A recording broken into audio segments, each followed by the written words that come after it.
Most facilitators, at least the ones who know what they're doing, if I can say that, will incorporate music in a very intentional way. What would happen to you if you had the experience in a room without any music at all? The music I listen to outside and inside of sessions is completely different. Does what the playlist looks like change depending on the substance that you're using? There are some general kind of medicine music that seems to work overall, like kind of cross. We as journeyers actually have a responsibility to engage with that playlist. Don't just passively sit back if something is coming up and ruining everything for you and just leave it to chance. Say, I hate this, or this is causing a bad vibe. I would encourage anyone looking for psychedelic experience to engage in that dialogue, to be able to have a conversation, to clear up any doubts, to have any questions answered. Do not underestimate the importance and the role of music in a psychedelic experience.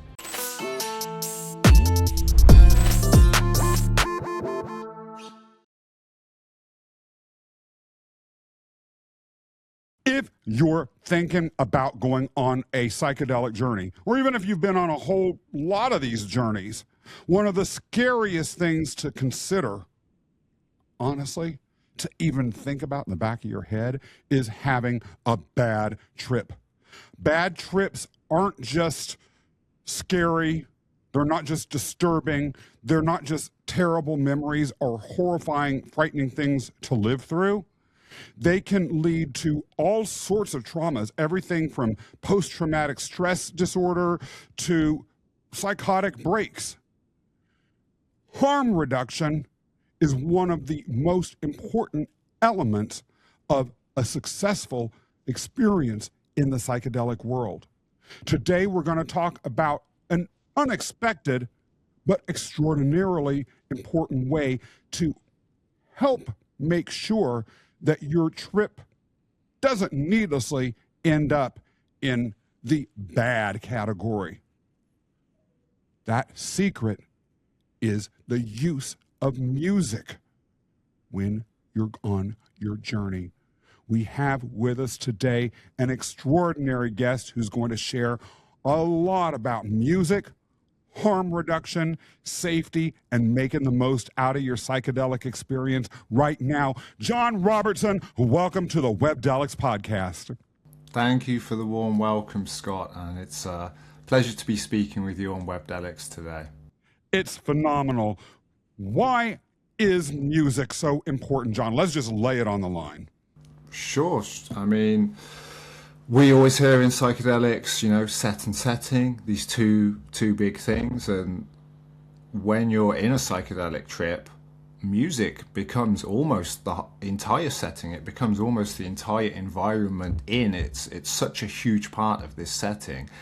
And it can really make an experience. It can make it a profound healing experience. It can make it one of the most beautiful, healing, transformational experiences of your life, as has been reported, as we found in research studies.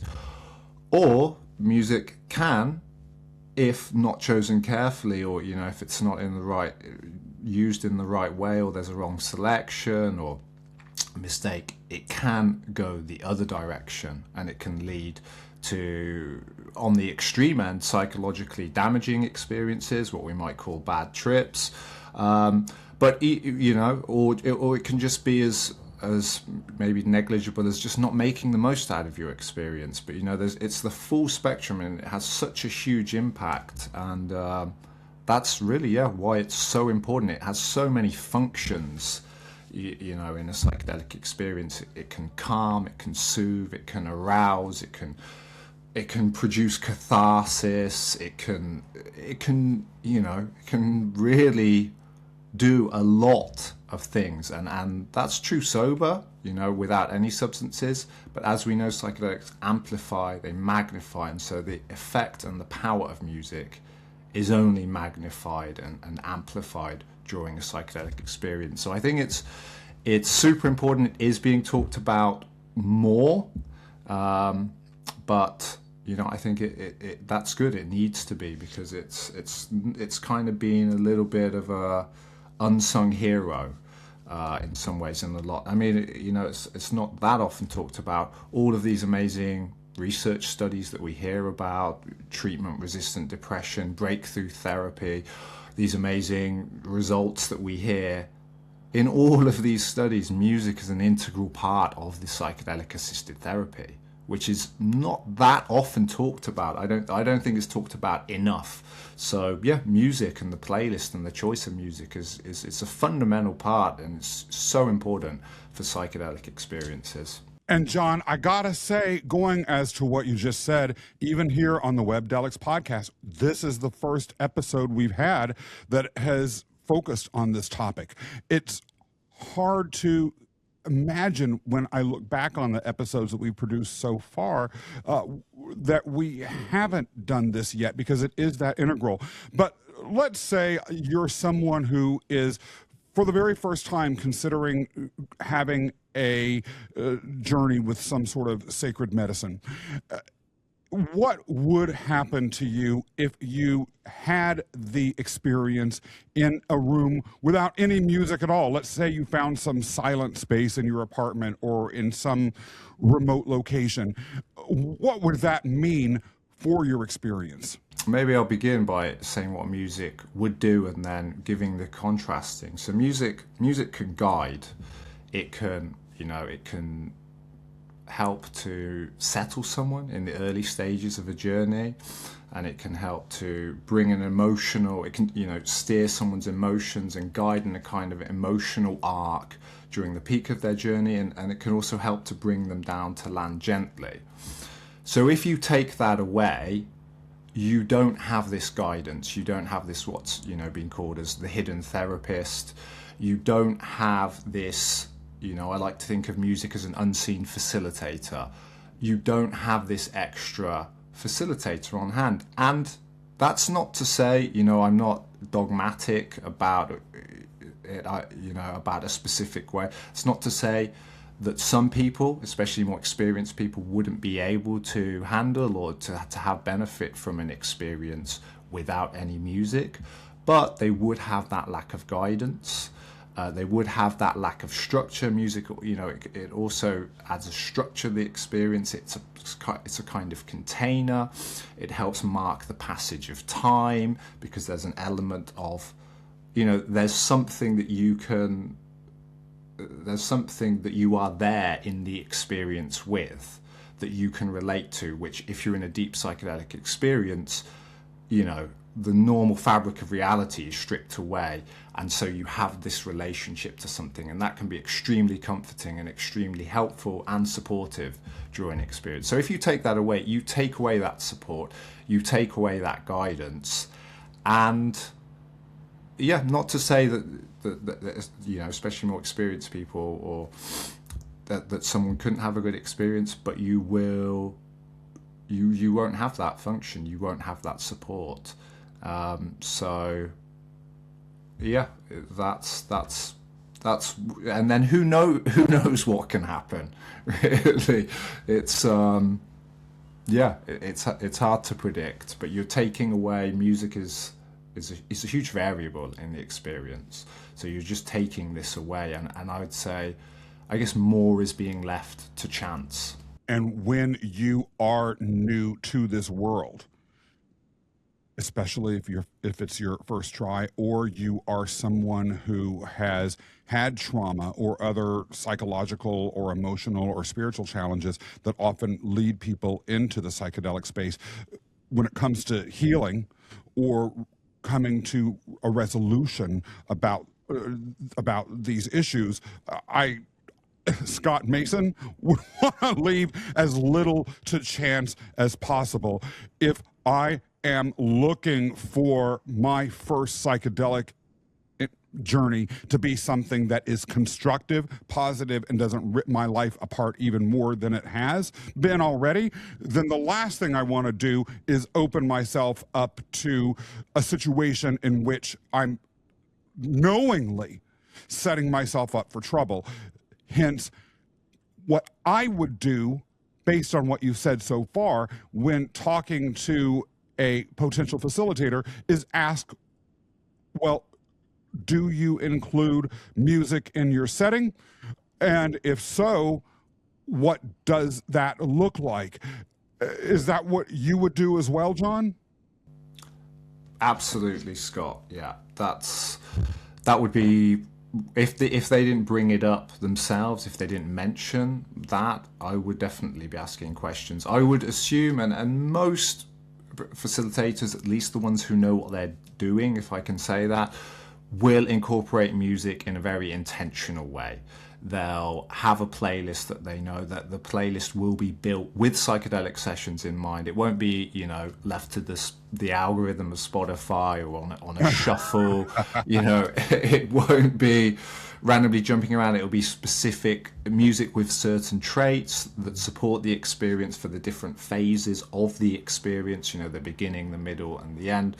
So, if there's a facilitator who knows what they're doing, they would use that. And yeah, if they didn't bring it up, I would certainly have question marks. And if they didn't use music, I would definitely have to be asking why, what is their intention for that. And yeah, I'll just mention though on that point though, I think silence as well can be used intentionally within a playlist. Some of I've been building a collection, a library of, playlists that have been designed specifically with psychedelic sessions in mind. And some of them deliberately use silence within the flow of a playlist. So it's not leaving the whole thing, but there's maybe, 10 seconds of silence or 30 seconds of silence, just little interspersed throughout. And again, that's done intentionally. It's not just the DJ forgot to cue up the next track and there's a 30-second silence while they're figuring out what to put on next.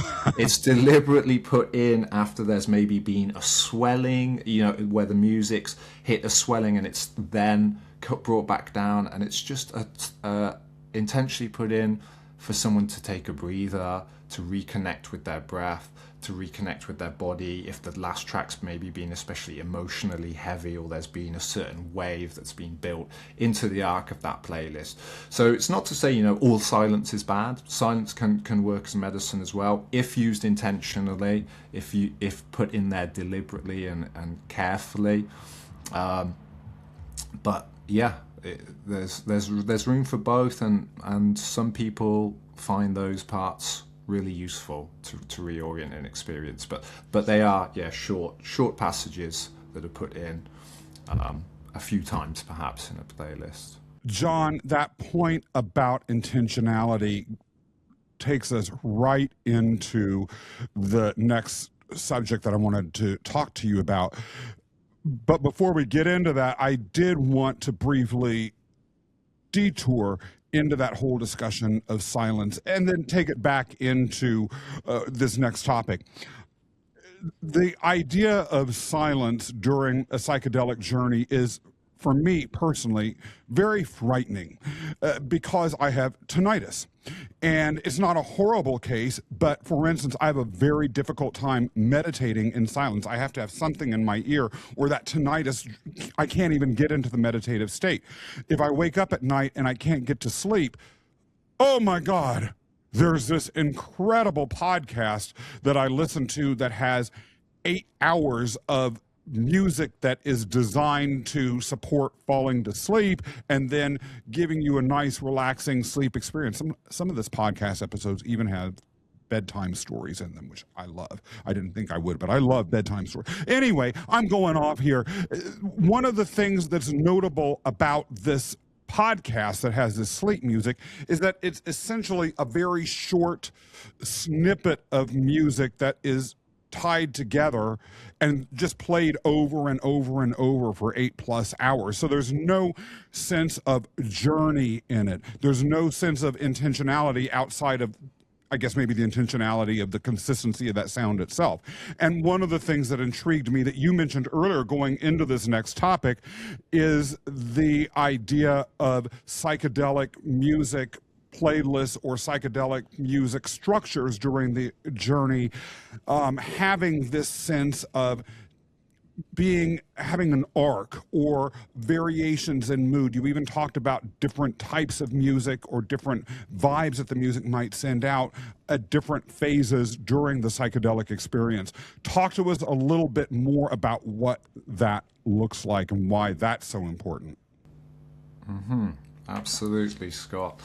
Yeah, I mean, the most psychedelic playlists that are intentionally designed, anything that you would find on a research study, anyone who's familiar with the psychedelic experience and who's built a playlist with this in mind, they, in very general terms, will match. There's actually a few different models that have been proposed, like breaking down the psychedelic experience into 5 phases. I've seen a 7-phase model, but the simplest way to think about it is 3 phases, really. And that's the beginning, the middle, and the end.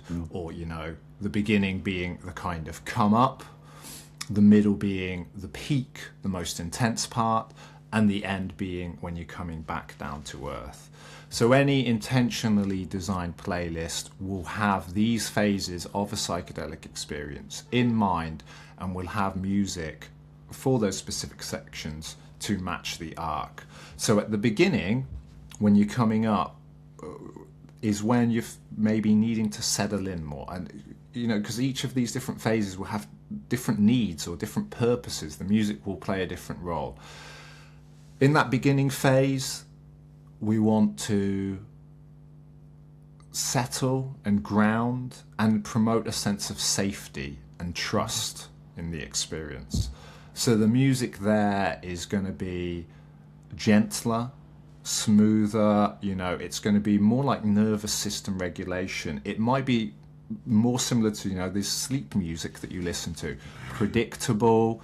There's not going to be any big drums or big percussion. There's not going to be, these big emotional swells happening. It's going to be more gentle music, making people feel safe, making people be able to relax into the experience.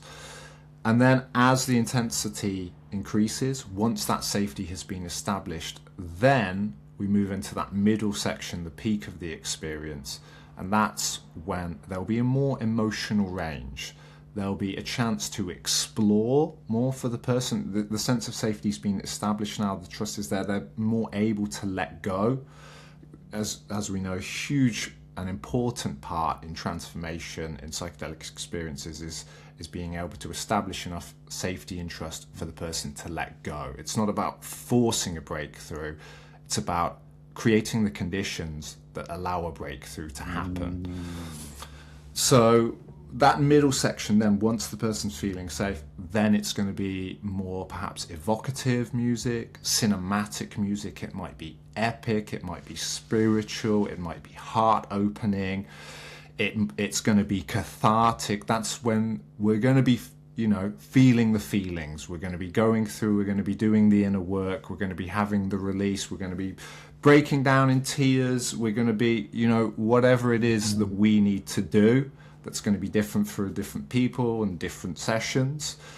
And the music is going to support that and help that. And that's not to say that it's going to be completely intense all the way through that middle section, just bombarding. Within that, there will be peaks and swells. So maybe there'll be an intense track and then bring it back a little bit. Mendel Kaelen, he wrote a paper about this. He calls it the pendulum effect at the peak. And that's after a particularly intense piece, then you maybe pull it back a little bit, just so the person's not overwhelmed. They're not having to process all of the emotions non-stop through the peak. You maybe bring it back for a track or two. The person could breathe a little bit, recenter, and then you're still while in the peak, then you're going to maybe bring it back up again, and then there's going to be another, a smaller kind of revolution within that peak period. So that's the kind of function of the music at that period. And then the ending is kind of coming back to earth. It's music again, which is going to be there for a gentle landing. It's maybe going to have a bit more it's kind of feeling human element again, and we want a nice soft landing again. We don't want anything too weird or too strange. It's to bring us back to earth. And I know, because I've learned the hard way. I've had the wrong music on at the wrong time in sessions. I've had what I thought, and I've had what has been, good music, but just at the wrong time. So the timing is important as well as the choices. But yeah, they will generally fall into the three. Yeah, the simplest way of thinking about it is the three phases: the beginning, the middle, and the end, and how music will support each of those parts of the journey. So, John, by talking in passing about some of your own experiences, you've just waved catnip in front of a mountain lion. We're going to get back to that in a few minutes, but I want to talk to you briefly about the psilocybin experience that I had a couple of years ago. It was my very first one ever, and one of the most memorable things about it, for whatever reason, I'm sure you'll have an explanation, was as I was coming out, where I was moving back into reality, where the blinders came off my eyes, and I was looking at the ceiling, relaxing into and contemplating everything that had just occurred. There was a kind of new age, slightly acoustic, gentle version of an 80s song called I Want to Know What Love Is. It was originally done by Foreigner. I don't really like Foreigner. I got tired of that song when it was originally out and never need to ever hear it again. And yet, this version of this particular song was absolutely perfect. And when I think about that night and how much it meant to me and how much I grew and changed because of it, the memory of that song floods into my mind, it floods into my heart, and it warms me every single time I recollect it. The facilitator that I worked with said, I was adjusting this playlist as we were going along. I was very intimately involved in selecting the music to be able to facilitate everything that you were doing. And particularly with regards to that middle section, I'm hearing you, but I could be wrong, suggest that engagement in the playlist is something of pretty significant importance. That if people are going through emotional arcs during their experience that may be highly variable, because that's the nature of the human experience, you don't want to just have put on some preset thing, walk away or hang out and have a cup of coffee and just wait for things to happen. You want to be involved. Is that correct? Yeah. Yes and no. I'm going to not give you a straight answer. I want to hear then. I think if they're ideally, or in some cases, if you can have a live mixing being done, as the facilitator had in your experience then, and probably played a part in why it was so powerful for you, and they were able to adjust on the fly, then they're able to adjust to the needs of the journeyer, the client, whoever is going through what's happening. And that's also, how it's often been, music has been used in very traditional settings. Icaros, in ayahuasca ceremonies, is someone singing the songs, and it's the shaman is there seeing the needs of the group or the people that they're journeying with, and they're singing the songs to guide that journey. Or the healers in Mexico with the mushroom veladas, the ceremonies, music, integral part of the experience. Even in these hundreds or thousands of year old traditions, music is there, so we know how important it is. And yes, it can be done to adjust to the needs of the person, and that is, fantastic. And what I would also say is, on the other hand, if a playlist has been carefully and intentionally designed with that arc, as we've talked about, three phase, 5 phase, 7 phase, whichever model you're using, it is preset, but it's preset in a very intentional way. So you're kind of mapping the journey on. And what I will say though is, with one note, if and when using a playlist, even if it has been intentionally designed, even if every minute has been thought and mapped onto a mushroom experience or an LSD experience or whatever it is, and it's been thought, and there's 10 seconds of silence here, we've got the pendulum effect, and then we're bringing it down, all of this, there should still be an element of adaptability or versatility built in, whether it's if it's someone doing a solo journey or with the facilitator, to be able to adjust that pre-made playlist on the fly according to the needs of the client or the journeyer. Because as you say, it's a very personal thing, and you can't always predict what's going to happen in a session. And so even though if a playlist has been highly thought out, which should be kind of a good starting point, has been meticulously planned, something unforeseen might come up, a response to a piece of music might come up, and it might be wise to shift it. That might be a skipping a track or just moving the playlist on smoothly. You don't want it be jarring. Or in some cases, and it really depends on the context, if it's a one-to-one session, of course, there's more ability to adapt to the needs of that person in the session. You can change music or, according to their needs. If you're in a group setting, it's not so easy because different people may be having different responses. So there needs to be a degree of flexibility there. But, something, that can be done with one-to-one, if there's, and something that I like to do if I'm facilitating for someone, if there's a piece of music that's been really moving a person in some way or touching them in some way, that's really having a beautiful effect, or it's having a transformational effect, and then the track ends, it's beautiful for them to be able to say to me or to the facilitator, play it again. I'm not done with that one. Let me stay in that space a little bit longer, because whatever that space was, it was healing me, or it was helping me remember something about myself, or it was helping me understand something, and then to have the ability to repeat the track, or if it's really not going well, to skip the track and giving them that power. So I think it's good to have a playlist that has been designed specifically with the experience in mind, but also to retain the flexibility to be able to change things as needed according to how the session is unfolding, and to be, that's part of facilitating experiences, is being present and being able to adapt to the needs of the session as it unfolds.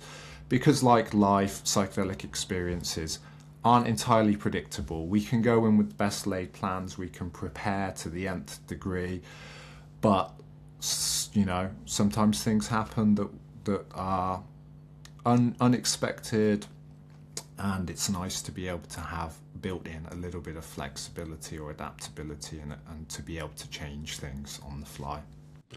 I've just learned some very important things from you that I want to reiterate right on the spot.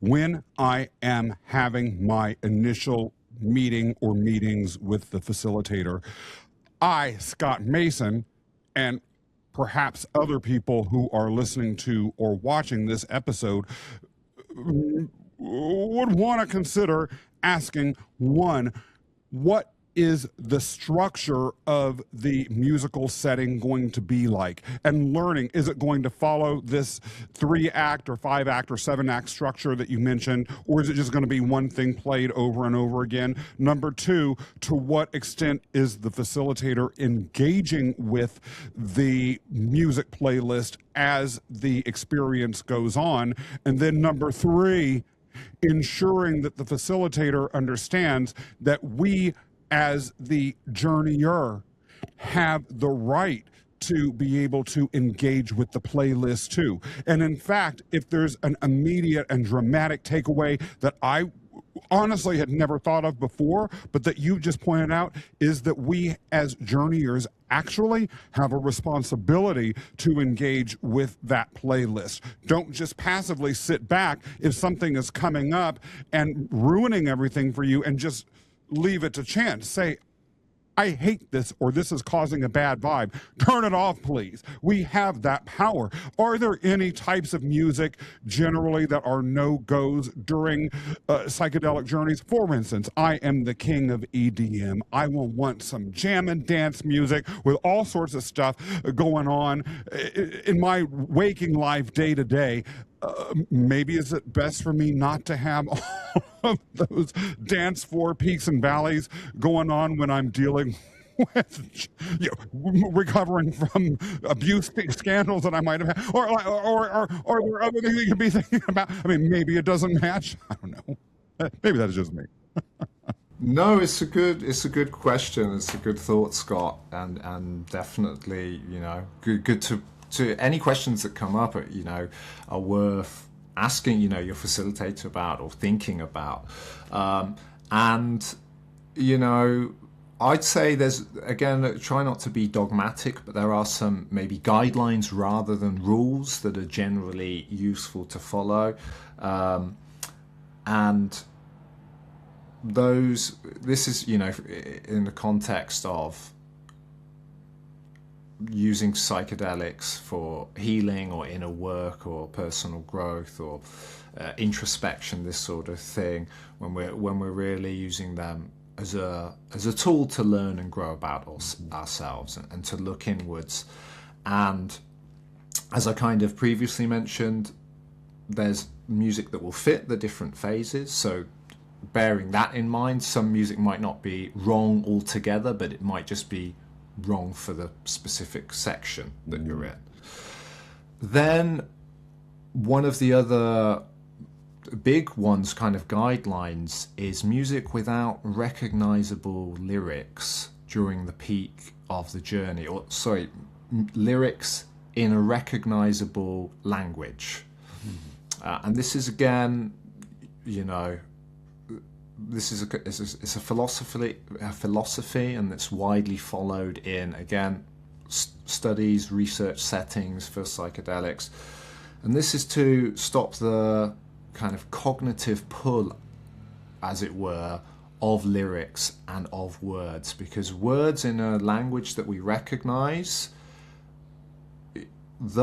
our brain then starts computing them. And we are, as humans, we're meaning-making creatures, and that meaning-making mechanism is, also amplified during psychedelic experiences, and that's part of their power. But if there's music, with lyrics on, that can pull us into a whole different narrative, and that can take us down a whole track. And not only that, but also engage another part of our brain, which we don't necessarily want to be engaging in that space. We want it to be an open space to allow what needs to come up from within without being pulled into, some singer-songwriter's breakup story, perhaps, or, the lyrics can be interpreted or pull the experience in all kinds of different ways, which may not be conducive. And they may also be confusing or distracting. It's activating this part of the brain which is trying to process language. And so that's why, there's generally a rule of not having music that has lyrics in an understandable language for the journeyer. And other than that, the different phases, having music that matches the different phases. It could be instrumental music, or it could be music with vocals that don't have particular lyrics. And then it's generally regarded that, some lyrics, especially if it's music that has maybe some kind of lyrics that have a kind of positive message or a nice human element can be used towards the end of a session. You know, I love there's one on one of the playlists that's used at John Hopkins. It's been used on a lot of their studies, and just towards the end, they have, you know, you have this amazing arc that they've built, and there's some really some quite intense and some quite dramatic pieces at the peak, and there's these Western classical music, and it's very, you know, big and bold, and then you come through this whole journey, and then at the end, one of the very last pieces is "Here Comes the Sun" by the Beatles. Yeah. And I think, you know, at that stage of the journey, it's okay to bring in some lyrics, because it's, you know, it's the sunshine after the rain. It's, again, feeling more human, coming back around. So, yeah, again, it depends on the time and the specific type of lyrics, but that's one, and that's something to think about. And then, and then just to mention on the point you talked about, you know, you listen to EDM, maybe some big drops, maybe I'm not going to say definitely not, but it may not be most supportive to creating the conditions for you to have feel safe and to have a beautiful inward journey. And I think it's just on that note, just important to remember that what is appropriate in a session, what we like in our day-to-day, and what is maybe good music may not be appropriate at that much appropriate or fitting inside. The music I listen to outside and inside of sessions is completely different. I listen to pop punk music and rock music, and some of that's, you know, quite loud or brash, but I never listen to that when I'm on psychedelic. I think there was one time I was in a session and I pressed play on my iPod, and it accidentally came onto something I normally would listen to, and I actually had the thought of, like, wow, I actually normally listen to this stuff. Like, this is like absolutely crazy. So yeah, like, what the music you like outside of a session, it suits a different purpose. It's, you know, it's maybe, yeah, it's just a different time. It's a different context. So yeah, just bear that in mind. What are the intentions of the session, and what are you looking to explore, and how does the music as a variable support or detract from that? I think I just heard in the background somewhere Lady Gaga screaming because now her songs can't be played during the peak of some rando psychedelic experience. How could you do that to us, John? We're going to have to change the topic immediately. Otherwise, she's going to come at both of us. Okay. Does what the playlist looks like change depending on the substance that you're using? Yes, it does, Scott. Yes, it does. There are some general kind of medicine music that seems to work overall, like kind of cross substance, as it were. You know, again, you know, that fits the phases, that supports the experience, that releases the emotions, and there are, yeah, certain qualities that support it, but there are differences between substances. And the first one, and probably the main one, the most obvious one, I would say, is the duration. Different substances and how they're administrated are different. You know, psilocybin experience is going to be 4 to 6 hours. LSD experience is going to be more like 8 to 12. Ketamine, depending whether it's sublingual or IV, is going to be 1 hour or 2 hours. And again, that it's going to change the arc. It's going to depend on how long is the come up, how long is the peak, how long is the come down. So yeah, you know, if you're putting on a playlist for a mushroom journey, it's going to be between 4 and 6 hours, and if you're going to have one for ketamine, it's going to be 1 to 2 hours, and it's going to match that. And then beyond just duration, it would depend probably more on intention. and what the person is working through or with. So, you know, for example, MDMA, it's not a classic psychedelic, but some people consider it, but I'll mention it in this purpose just to illustrate the point of different medicines, different music. Please do. Is often used to, you know, for trauma, for people re-exploring trauma and for healing from trauma. So the playlist in that regard, if it's used in that context, is probably going to be trauma informed. It's probably going to have more upfront real emphasis on what we've talked about, establishing a sense of safety. And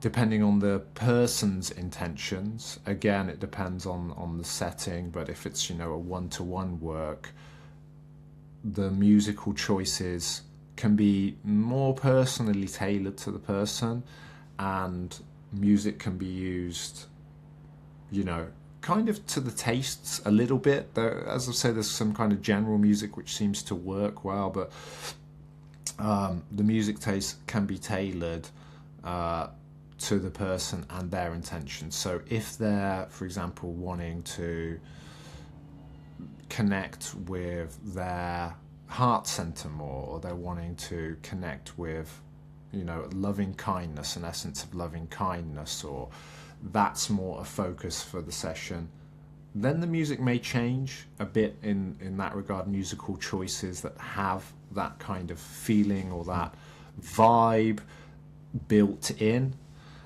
If it's somebody who needs to release, you know, grief or sadness, then maybe there's going to be music which is going to help steer the music in that direction. And yeah, that's not specific to medicine directly, but as with the current landscape as it is, certain substances or certain psychedelics do seem to be used for certain intentions, more or less. I think we'll see over the coming years that a bit more of a blending of that, but yeah, so that if you're kind of understanding me, they're kind of loosely tied to how medicines are used, but otherwise there's not any specific hard and fast specifics to how playlists will look differently, other than the personal intentions and the duration of the effect of the substance. You mentioned it briefly before. I want to dive into it more quickly because I know folks are going to be curious about this. You are interviewing a facilitator, let's say for a group ayahuasca session, and now you know all this about music.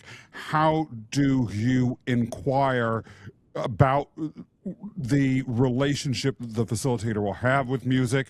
What would you need to hear in order to feel comfort that the person is going to bring that element into the group experience responsibly? That's a good question, Scott. It's really good for people to be thinking about these things. And just kind of on a side point, before answering your question, I would say for people who are looking for experiences, whether it's one-to-one or a group experience, having that ability to have a conversation with the facilitator and to be able to ask questions like this or any other questions is so important. And I would encourage anyone looking for psychedelic experience to engage in that dialogue, to be able to have a conversation, to clear up any doubts, to have any questions answered. Again, it's about building psychological safety. It's about a feeling of readiness, a feeling of being prepared, about building trust. And that's so important, is that relationship with the facilitator and being able to trust them. And that comes from being able to ask them questions. And they might feel like silly questions, you know, or they might feel, but if there are doubts there in your mind or there are uncertainties, it's really good that you're able to ask the facilitator and speak to them about it. Practical takeaways are everything. What you just gave was a mic drop moment. Thank you. Well, thank you, Scott. And Yeah, to actually answer your question, so for example, say that is one of the questions you have for facilitator. You want to know what's the deal with the music, what's their relationship to it, and I would say, yeah, that's important to ask. I would ask just like what, very broadly to begin, what is the music, what's the setup, how is it used during the session. Any questions that come to mind generally, like what role does it play? How is it used? Is it used to guide? Is it used to soften, etc.? And then some maybe more, something that I think is really useful to ask again for just feeling reassured and feeling safe is, what happens if there's a piece of music that comes on that makes me feel really uncomfortable, or what happens with, like, what do you do as the facilitator, or what happens if there is a piece of music that makes me feel like I'm going really down a dark road that is not useful to me or is not good. What's the protocol, or what happens then, for example, and knowing that, because those are the doubts that can lead somebody to feel a bit uncertain or a bit unsafe going into an experience, are these literally uncertainties, these unanswered questions that we might have in our head, where we're not, these unknowns, where we're not sure what's going to happen. It's like, well, what if I don't feel good in this scenario? Or what if and relating to music, like, what if a track comes on and it brings up an old trauma for me, and just hearing what they have to say and understanding their approach. So some facilitator might say, depending on how intense it is, we might try to go through it, and we might support you in being there with you and going through it. If it feels overwhelming, some facilitators, if it's in a group experience, I've always had these set up working with groups, but we have a separate quiet room established. So if the music feels like it's overwhelming in a negative way, and it's not something that's actually could be worked through or is useful, that could be supported to go through, but it's a more like, I'm freaking the F out here, I need to get out of here, I don't feel safe. Yeah. Then maybe the facilitator will be able to tell you in advance, if that happens, come to me, speak to me, and we'll take you to the quiet room, we'll take you to the secondary room, we'll get you out of this. Or if it's a one-to-one experience, it could be, we're going to skip the track, don't worry, you tell me if you feel like that, we're going to make sure you feel safe, we're going to make sure that you don't feel like you're in any danger at any point, because that's in most of the time it's just not helpful. And so we're gonna, you're gonna have the power, we're gonna skip the track, no problem. And again, so you can rest assured. And again, it's kind of about building that sense of safety, building that sense of trust, and creating the conditions that allow people to feel safe enough to let go. And it's when people are really able to let go and give into the experience that those deeper transformations and those deeper experiences are allowed to be able to emerge. John, you mentioned earlier that you had some bad experiences due to perhaps mischosen or misplayed music. Talk to us about that. And did that have anything to do with why you chose to dive so deeply into this area of the psychedelic world? Yes, absolutely. I mean, those experiences gave me first-hand experience of how important music is, and made me really realize that of how important it is. I think I mentioned earlier, about music that was maybe not the wrong music, but it was at the wrong time. There was one experience I remember having, and it was a two-person experience, and we were, the night before, we felt like we were preparing quite well, because we were actually getting some music ready the night before. And I asked my friend if he had any thoughts about music that he would like to hear, and he suggested this Jean-Michel Jarre, Oxygen album. I'm Oh, I not sure if love you're that. I can't even believe someone else in the entire world knows of that. Just because of that, I know no one in the audience knows what the heck we're talking about. But look it up if you're watching or listening. He's awesome. I love that song in particular. Go ahead. Amazing. I'm glad you're familiar with it, Scott. Yeah, and well, as you know, it's an amazing album. Yeah. An amazing it's an amazing album, but this is the thing again, good music isn't necessarily good session music. And in this case it was again the wrong time. So we had this album, we downloaded it, we had it ready, and then on the next day we had the session, so we were feeling quite prepared, and then we put it on, and the problem was it was the wrong time. We put it on early when we were still settling, when we were still needing to be grounding and feeling safe and opening up. And as you know, that album's kind of weird. It's very cosmic. I love it. Yeah, I mean, it's amazing. So do I. It's an amazing work. And again, this is the thing. It's not bad music. It just wasn't right for that time in the session where we were needing that. And after like a couple minutes, we were still on the ascent. We were still in that first phase where we needed that, nervous system regulation, where we were needing to be feeling safe. And, we were feeling like we were going into an alien world, and it was very kind of weird. And it was really throwing us off. And I think after like a few minutes or a track, we both kind of looked at each other. We both just felt it was kind of eerie. It was feeling kind of eerie, and we were both getting a bit weirded out by it. And I think we kind of looked at each other and we were like, yeah, maybe not now. This music's not quite right. And we changed. Luckily, we were prepared enough that we had some options downloaded on the player, and we put on something just a bit more steady, a bit more gentle. And again, we noticed how almost instantly the mood changed. Instantly, we went from being in this eerie, weird, alien, almost felt a bit threatening at that stage in the journey, because we were still coming up and still adjusting to the experience.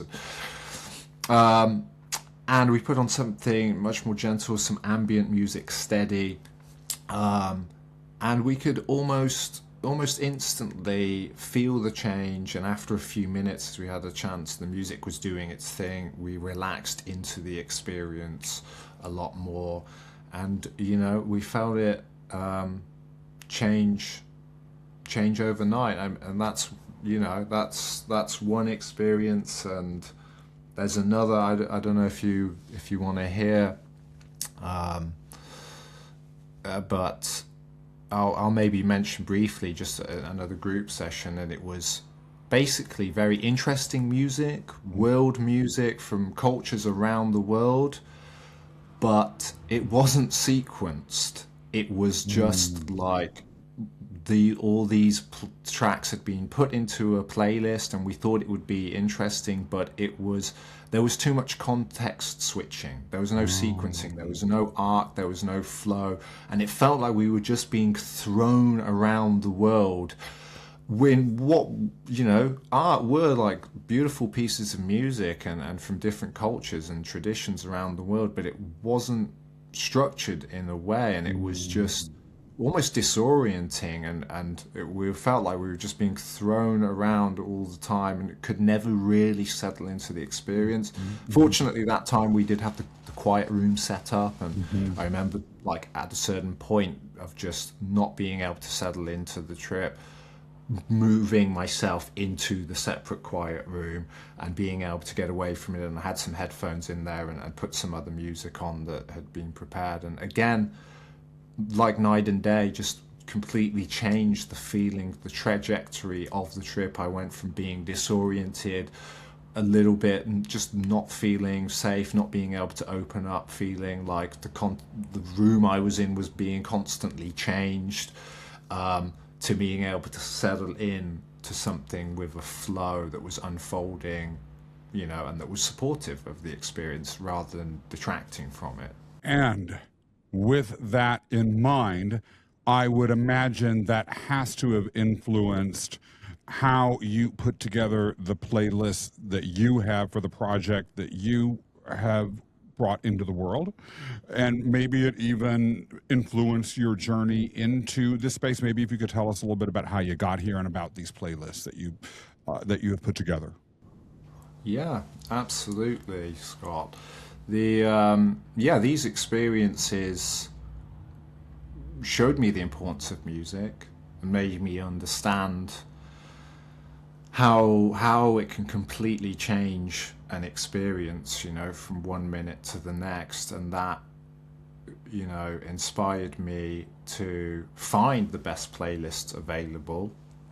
And I've, found them that have been used in research settings, found them that have been used by underground, that have been created and built by, facilitators working underground and now overground, people who really know the territory, people who understand, through experience, they've been in the space, they understand the importance of music in a way to support the journey. So I've been building this library of playlists by people, researchers, therapists, neuroscientists, music nerds, facilitators.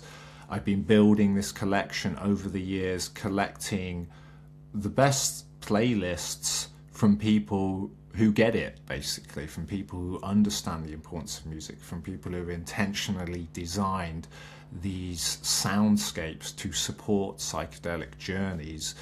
And I've put them all into a library which is called Session Soundtracks, and it's a library, and it's also a kind of tool where people can filter by substance, by intention, by mood to find the right playlist for them. So whether it's a solo journey or a self-organizer or a facilitator or a therapist or a coach, they're able to go into this world and maybe click, okay, I want a psilocybin playlist for inner work, and I want it to have neo-ambient and some neoclassical genres, or for example, and they're able to then get the top picks and maybe have what are my recommendations, and I've written descriptions for different playlists so people can understand what they're about, or who they were designed by, or what the intention was when it was built, or what is the person's background, and maybe a few, I've put a few little fun tags in there as well, like there's my top picks, or there's like facilitator favorites, there's a couple of rare finds, there's maybe a couple of other variables there, whether it's long tracks. Some playlists have long tracks, which some people find useful because there's long passages of uninterrupted music, so they're able to, people are able to search based on different filters and what they're looking for.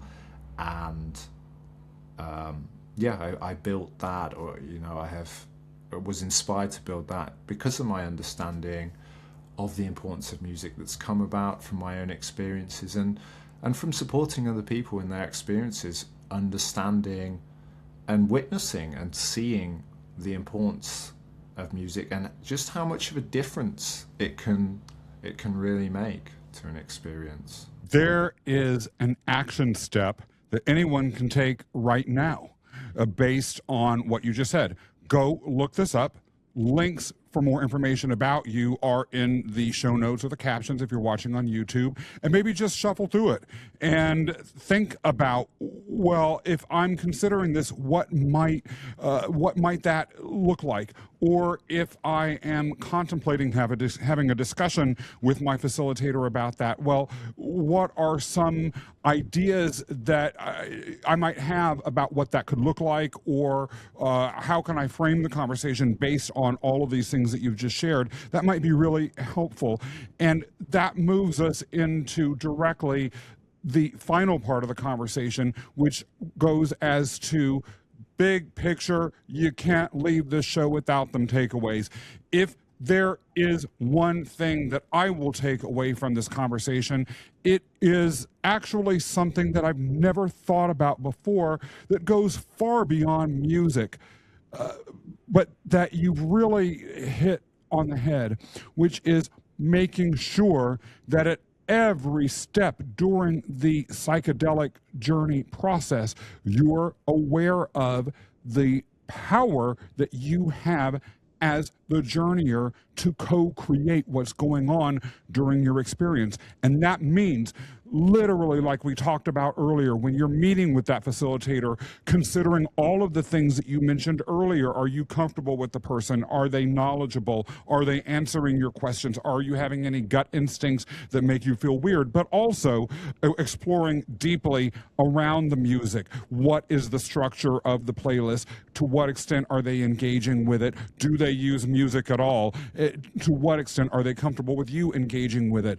If it's a group setting, is there, as you mentioned earlier, a silent room that you can go to if something comes on that's making you feel weird? And if for whatever reason they're putting sinister space music into it, are they going to turn that off if you're not looking for it? All of that stuff goes as to agency. John, if there is one thing that you wanted to reiterate that you said, or if there is something you didn't get a chance to say, but that you want to say, what might that thing or those things be? Wow, you've done an excellent job there, Scott, I think. And I think that's, yes, that's such an important point that you raised, the person's agency and being able to ask questions and that person's role in the process. And I would just add, simply to echo kind of the theme of the show, very simply, do not underestimate the importance and the role of music in a psychedelic experience. It can really make such a huge difference. So, and it doesn't mean that you need to build a playlist from scratch. It doesn't mean that you need to know everything, but your facilitator should have some understanding of that, and you should be able to speak with them about that. Or you maybe, you find a playlist which has been designed with has been designed by somebody who understands the importance of music and who understands the arc of the session. Your level of involvement, how much you take onto that is up to you, but do not underestimate the importance of music. At the top of the hour, we talked about harm reduction and safety. You also mentioned just the importance of optimizing a psychedelic experience. Thank you so much for bringing it so eloquently full circle, John. Talk to us about where we can find you and any and everything else that you have going on that you might want to share with us. You can find me at mapsofthemind.com. That's my website, and you're able to find me and chat to me there. Subscribe to my newsletter there. I send out a weekly newsletter talking about psychedelics and lessons and frameworks from the psychedelic path. And if you're looking for playlists, I just have recently launched session soundtracks. You can find that at sessionsoundtracks.com.